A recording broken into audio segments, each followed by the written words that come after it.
सदियों से ना हमारे मन में रावण की एक ही छवि है। 10 सिरों वाला एक खूंखार राक्षस जो कह सकते हैं कि बुराई का साक्षात प्रतीक है। जी बिल्कुल। लेकिन क्या हो अगर ये पूरी की पूरी छवि एक ऐतिहासिक गलतफहमी हो? क्या हो अगर जिसे सदियों से एक दैत्य माना जाता रहा वो असल में अत्यंत प्रतापी, न्यायप्रिय और एक महान भक्त था? हम्म ये सच में सोचने वाली बात है। है ना? किसी बहुत जानी पहचानी ऐतिहासिक घटना को जब एक बिल्कुल नए दार्शनिक चश्मे से देखा जाता है तो पुरानी आकृतियां बिल्कुल अलग दिखने लगती हैं। जो खिड़की लगती थी वो अचानक एक दरवाजा बन जाती है। और यहीं से चीजों को देखने का पूरा नजरिया बदल जाता है। ये एक तरह का आप कह सकते हैं बौद्धिक और दार्शनिक भूकंप है। भूकंप? अच्छा। जी, जो हमारी बनी बनाई धारणाओं को जड़ से हिला देता है।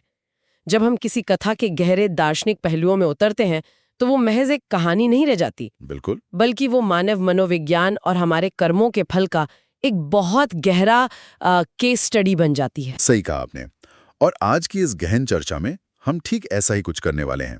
आज हम एक ऐसी कथा पर रोशनी डालेंगे जिसे इस देश का बच्चा बच्चा जानता है। हम्म लेकिन हम इसे जिस ग्रंथ के नजरिए से समझेंगे वो इसके बिल्कुल अनछुए पहलुओं को सामने लाता है।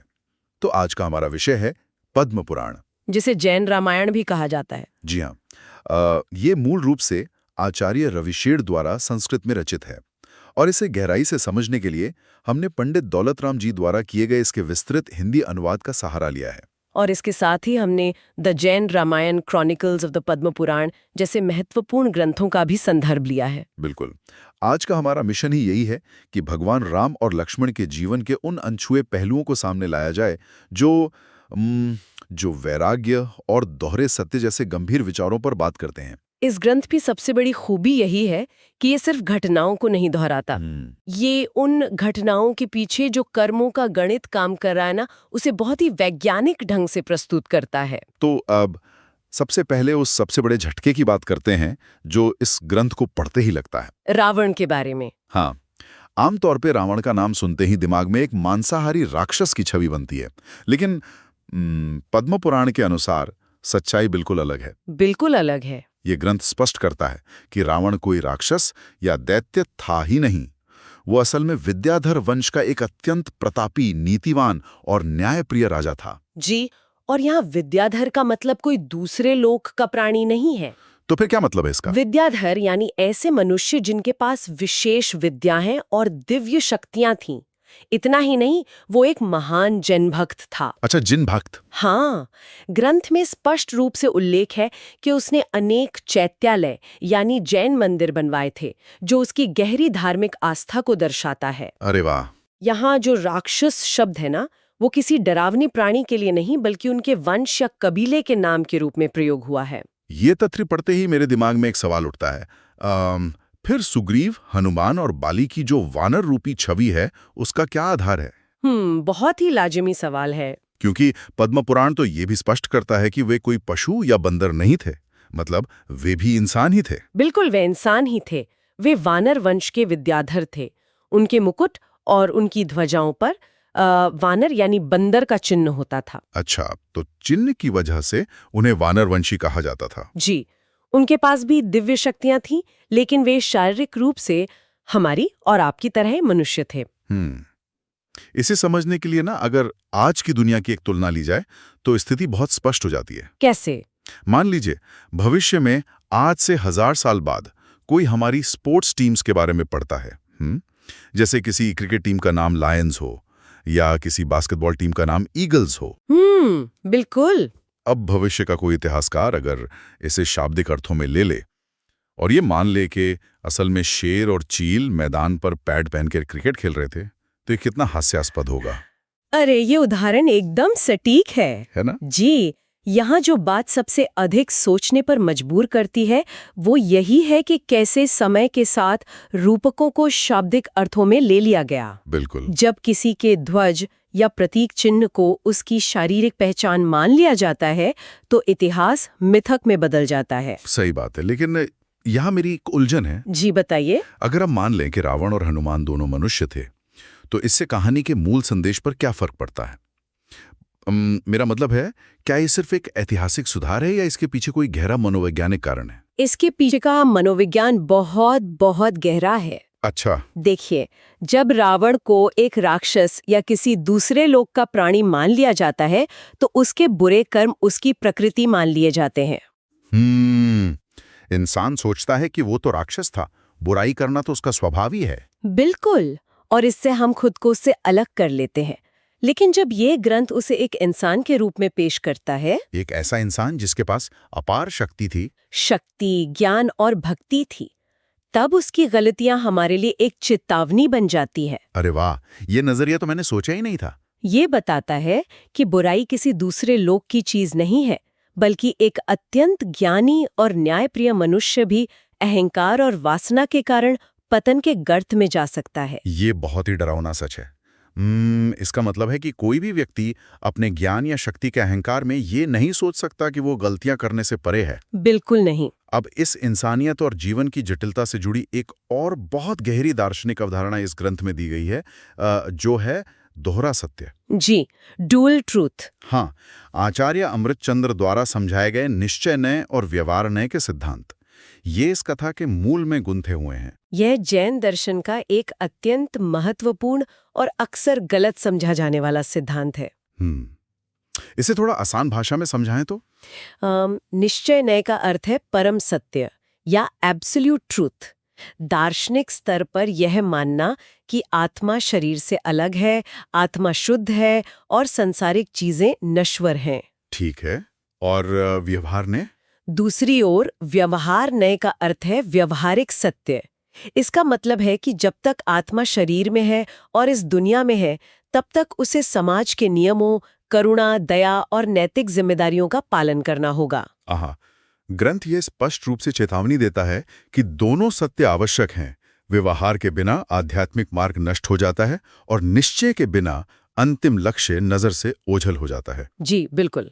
लेकिन अगर इसे आज के आधुनिक जीवन या किसी प्रोफेशनल लाइफ से जोड़कर देखा जाए तो ये कैसे काम करता है? ये कुछ एक कंपनी के ढांचे जैसा लगता है। कंपनी के ढांचे से? इसकी तुलना कैसे की जा सकती है? देखिए, एक सफल सीईओ को अपनी कंपनी का अंतिम विजन पता होता है। वो विजन उसका निश्चय न्याय है, परम लक्ष्य कि हमें 10 साल बाद किस मुकाम पर पहुंचना है। लेकिन अगर वो सीईओ सिर्फ उस अंतिम विजन की ही बात करे और दैनिक ऑपरेशंस को नजरअंदाज कर दे। दैनिक ऑपरेशंस यानी? मतलब अपनी टीम की भावनाओं, उनके आपसी विवादों और रोजमर्रा के व्यवहारिक काम को, जो कि व्यवहार न्याय है, तो क्या होगा? तब तो कंपनी चल ही नहीं पाएगी। बिल्कुल। केवल बड़ी बड़ी बातें करने और जमीनी हकीकत से कट जाने पर वो प्रोजेक्ट कुछ ही महीनों में विफल हो जाएगा। अरे, ये तुलना दोहरे सत्य के संतुलन को बहुत अच्छे से समझाती है ना?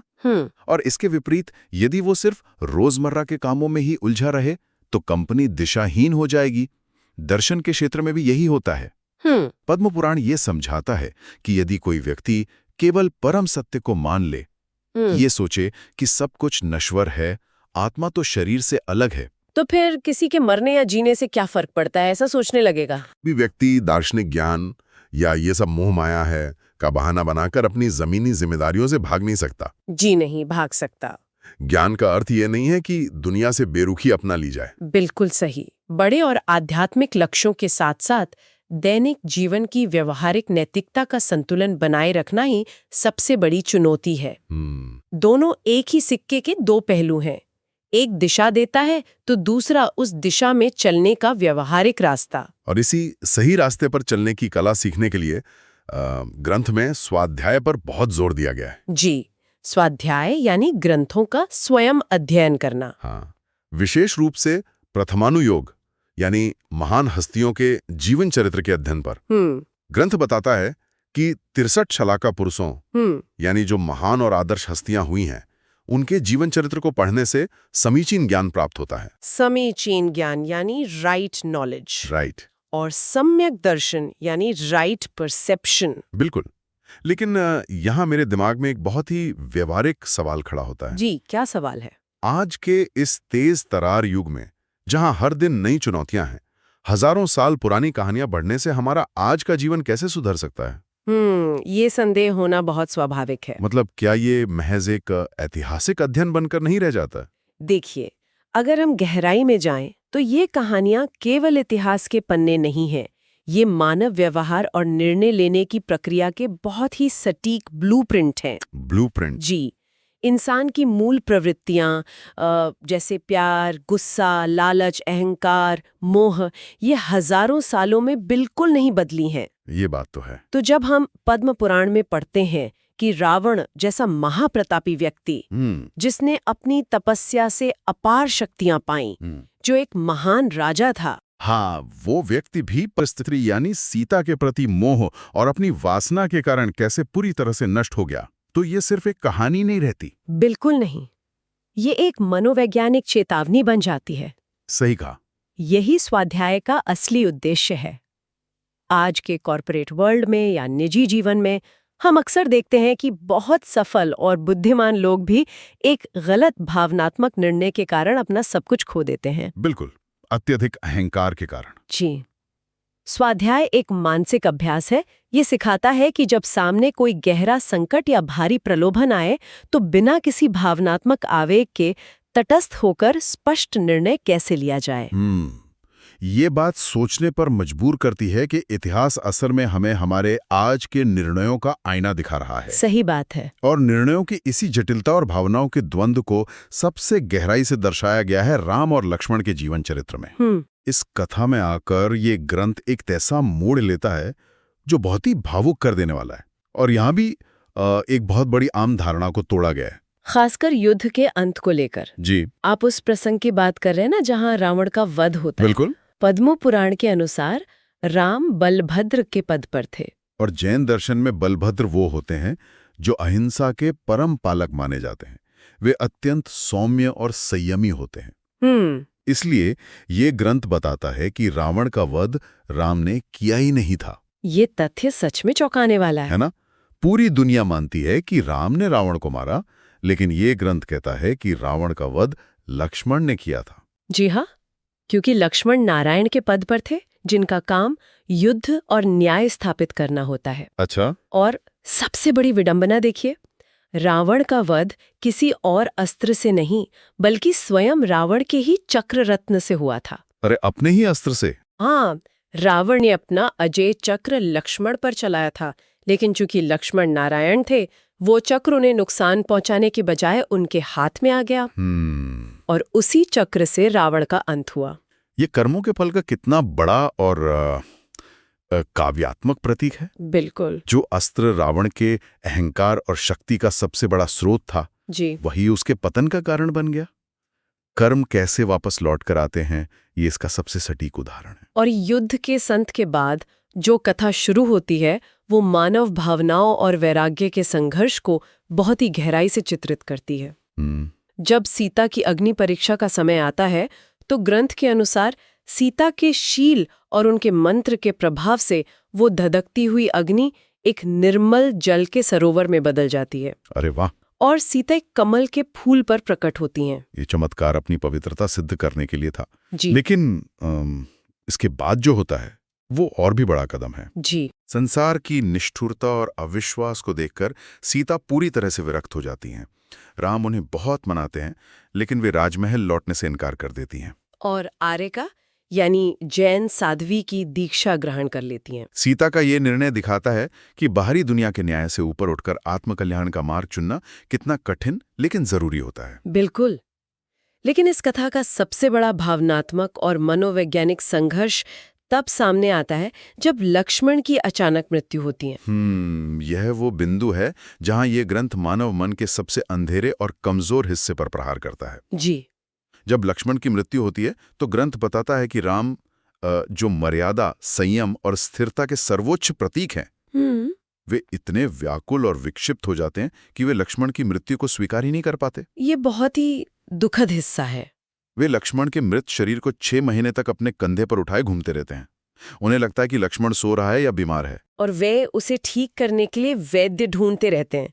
यह कल्पना करना भी दर्दनाक है। बहुत दर्दनाक है। लेकिन इसके पीछे के कर्म सिद्धांत को समझना बहुत जरूरी है। वो कैसे? ऐसा क्यों होता है कि एक बलभद्र जो इतना ज्ञानी है अचानक अपनी सारी समझ खो बैठता है? जैन दर्शन इसे मोहनीय कर्म का तीव्र उदय कहता है। मोहनीय कर्म? हाँ, जब मोह या अत्यधिक लगाव हावी होता है तो वो इंसान की तर्क शक्ति को पूरी तरह से पंगु बना देता है। राम का यह विलाप उन्हें अत्यंत मानवीय बनाता है। बिल्कुल बनाता है। ये घटना ये सिद्ध करती है कि मोह किसी को भी नहीं बख्शता, चाहे व्यक्ति कितना भी महान क्यों ना हो। अगर वो किसी चीज या व्यक्ति से गहराई से जुड़ा है तो उसे खोने का डर या दुख उसकी बुद्धि को शून्य कर सकता है। ये पूरे ग्रंथ का सबसे गहरा मनोवैज्ञानिक मोड़ है। राम का ये पतन, उनका ये अवसाद कोई कमजोरी नहीं है। तो फिर क्या है? ये वैराग्य या नॉन अटैचमेंट के कठिन मार्ग को समझने के लिए सबसे जरूरी अध्याय है। अच्छा। जब देवगण आते हैं और राम को तरह तरह के उदाहरण देकर समझाते हैं, जैसे मरे हुए पेड़ को पानी देना, तब जाकर 6 महीने बाद राम को वास्तविकता का बोध होता है। मतलब वो एक झटके में उस भयंकर मोह की नींद से जाग जाते हैं। ये जागृति ही कथा का असली क्लाइमैक्स है। बिल्कुल। ज्ञान प्राप्ति के बाद राम को ये गहराई से समझ में आ जाता है कि ये संसार असार है। यहाँ का कोई भी रिश्ता, चाहे वो कितना भी अटूट क्यों न लगता हो, स्थायी नहीं है। मृत्यु हर रिश्ते का अंत है। सही बात है। इस वास्तविकता को स्वीकार करने के बाद राम सुव्रत मुनि के पास जाकर जैन दीक्षा लेते हैं। वे संसार के सभी मोह, अपना विशाल राजपाट, सब कुछ एक पल में त्याग देते हैं। घोर तपस्या करते हैं और अंततः केवल ज्ञान यानी सर्वोच्च ज्ञान प्राप्त करते हैं और मोक्ष पाते हैं। जन्म और मरण के चक्र से पूरी तरह मुक्त हो जाते हैं। यह मोह से वैराग्य तक की सबसे महान यात्रा है। यह ग्रंथ स्पष्ट रूप से स्थापित करता है कि संसार में दुखों का मूल कारण हमारे बाहर मौजूद लोग या परिस्थितियां नहीं हैं जी, बल्कि हमारे भीतर बैठा मोह या लगाव है जी। जब तक इंसान चीजों, पदों और रिश्तों से चिपका रहेगा वो कष्ट ही पाएगा। बिल्कुल। इस मोह को छोड़कर ही शाश्वत शांति, जिसे मोक्ष कहा गया है, मिल सकती है। तो इस पूरी चर्चा को अगर एक सूत्र में पिरोया जाए तो पद्म पुराण हमें सिर्फ इतिहास के पन्ने नहीं पलटवाता। ये रावण के उत्कर्ष और अहंकार से हुए पतन से लेकर राम के गहरे मानवीय संघर्ष, उनके मोह और फिर अंतिम वैराग्य व मोक्ष तक की यात्रा के माध्यम से एक संपूर्ण जीवन दर्शन देता है। सही कहा आपने। ये सिखाता है कि कैसे अपने भीतर के मोह को पहचान कर उसे त्यागना है और कैसे दैनिक जीवन में दोहरे सत्य यानी परम विजन और जमीनी नैतिकता के बीच संतुलन बनाना है। और सबसे बड़ी बात, ये स्वाध्याय की शक्ति को उजागर करता है। इन महान चरित्रों के जीवन का अध्ययन हमें सही समय पर सही और स्पष्ट निर्णय लेने की मानसिक दृढ़ता प्रदान करता है। बिल्कुल। अब चर्चा को खत्म करने से पहले इस ग्रंथ से एक ऐसा विचार सामने आता है जो लंबे समय तक सोचने पर मजबूर कर देता है। एक ऐसा तथ्य जो कर्मों के सिद्धांत की एक अत्यंत अद्भुत और क्षमाशील तस्वीर पेश करता है। आप उस तथ्य की बात कर रहे हैं जो ग्रंथ के 106वें पर्व से आता है? जी हाँ, बिल्कुल वही, जिस रावण को कहानी के अंत में परम खलनायक माना जाता है, जिसने अपने अहंकार और वासना के कारण अपना सब कुछ नष्ट कर लिया, अपने पूरे कुल का नाश करवा दिया। हाँ, वही ग्रंथ ये भी स्पष्ट रूप से घोषणा करता है कि भविष्य में समय के एक दूसरे चक्र में वही रावण की आत्मा अपनी घोर तपस्या के बल पर तीर्थंकर यानी भगवान का दर्जा प्राप्त करेगी और मोक्ष पाएगी। ये विचार अपने आप में एक बहुत बड़ी दार्शनिक क्रांति है ना? ये बताता है कि कोई भी जीव स्थायी रूप से बुरा नहीं होता। बस यही बात सोचने वाली है सुनने वालों के लिए। यदि सबसे बड़े शत्रु और सबसे बड़े पापी माने जाने वाले रावण की आत्मा भी इतनी क्षमता रखती है कि वह भविष्य में अपनी गलतियों को सुधार कर परम शुद्धता और भगवान का दर्जा पा सकती है, तो क्या जीवन में किसी भी इंसान को उसकी किसी एक गलती या उसके वर्तमान स्वभाव के आधार पर स्थायी रूप से बुरे का लेबल लगाना सही है? बिल्कुल नहीं। क्या बुराई किसी इंसान का स्थायी स्वभाव है या सिर्फ एक अवस्था जो समय, तपस्या और ज्ञान के साथ बदल सकती है? ये सोचने का एक ऐसा नजरिया है जो समाज में करुणा और क्षमा को जन्म देता है। जो आत्मा आज अज्ञान के कारण सबसे नीचे गिर सकती है, वही आत्मा कल ज्ञान प्राप्त करके सबसे ऊंचे शिखर पर भी पहुंच सकती है। संभावनाओं का कोई अंत नहीं है। जी बिल्कुल। और इसी के साथ वापस वहीं पहुंचते हैं जहां से शुरुआत हुई थी, वो परिचित ऐतिहासिक इमारत। अब जब उस इमारत को देखा जाएगा तो शायद उसमें वो साधारण ईंट पत्थर नहीं दिखेंगे, बल्कि इंसानी मन की कमजोरियां, कर्मों के जटिल धागे, मोह का अंधकार और वैराग्य से मिलने वाली मुक्ति का एक विशाल कैनवस दिखाई देगा। उस इमारत पर रोशनी बदल गई है और उसे देखने का नजरिया भी। सुनते रहिए, सोचते रहिए और नई रोशनी में चीजों को देखने का यह साहस बनाए रखिए।